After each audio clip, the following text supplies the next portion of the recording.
কটা বাজে? ঘরে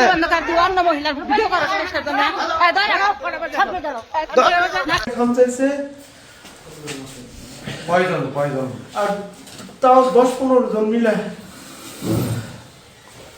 কে কে বাজে? কেন মারলো আপনাকে? আমি ফজরের নামাজ পড়ছি, ওইরা আমাকে এলাকার 5-7 জন ফোন দিছে, ভাই আপনি তো সংবাদকর্মী, আপনি কি এলাকায় আছেন কিনা? আমি বলছি হ্যাঁ আমি তো এলাকায় আছি, কি হয়েছে? ওই যে বিএনপির আহ্বায়ক মখলিসুর রহমান আমাদের খাদার ঘাট পার হয়ে আমাদের এই জায়গায় আসবেন, কিসের জন্য আসবেন? যে একটা সমাবেশ করবেন, খিচুড়ি খাওয়াবেন, গরু জবাই করছে তো খিচুড়ি খাওয়াবেন। কারণ যে এটা তো কয়টার প্রোগ্রাম, যে এটা 7টার পরে পরে আমি বললাম 7টার পরে প্রোগ্রাম, তো এটা তো আচরণবিধি লঙ্ঘন।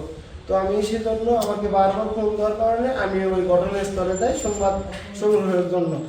পরে দেখি অনেক মহিলা পুরুষ নিয়ে সবাই হাজির হয়ে যায়, অনেকেই আছে। পরে আমি মহিলাদেরকে, আমাদের এলাকারই তো এক আন্টিও আমি দেখলাম ওই জায়গায় গেছে, কি জন্য আসেন?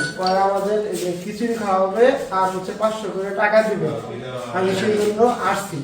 তো বললাম যে এটা কি ঠিক আশা? আমি এটা বললাম কেন, আমার ফোন, তারপরে হচ্ছে যে আমার কাছে মানি ব্যাগ যা কিছু আছে আমার কাছে সবকিছু নিয়ে ফোন টোন নিয়ে গেছে। আমি বারবার বলছি আমি সংবাদ কর্মী, তোকে আসতে বলছে কেরা, তুই আসার কে, আর তোকে এ জায়গায় অনুমতি দিছে কে? এটা হচ্ছে মানে তুই জানোস না এ জায়গায় বিএনপির আহ্বায়ক থাকবে, আহ্বায়ক থাকা সত্ত্বেও তুই কার পরামর্শে আসবি? এটা অনুমতি নিয়ে আসতে হবে, কিন্তু এই জায়গায় যে আসছাস তুই কার অনুমতি নিয়ে আসছিস? পরে আমার ফোন তো নিয়ে আমার কমিটার থেকে বের করে দিছে। পরে বিএনপির আহ্বায়ক আইসে আমাকে হুমকি দিছে, হুমকি দিয়ে বলতেছে যে তুই কে, তোকে আমি দেখে নিব, 13 তারিখ তোকে দেখে নিব, তোর সাংবাদিকতা চোদাবো, তুই কিসের সাংবাদিক, আমি তোকে এটা দেখে নিব।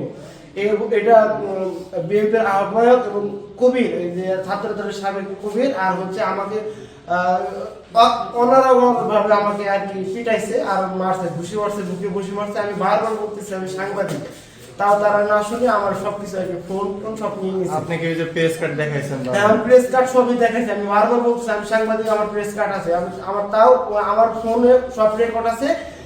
ওদের কাছে ফোন, ওরা সব নিয়ে নিছে। তারা সব আমাকে 10-15 জন আমাকে ঘুষাইছে আর আমাকে বের করে দিছে।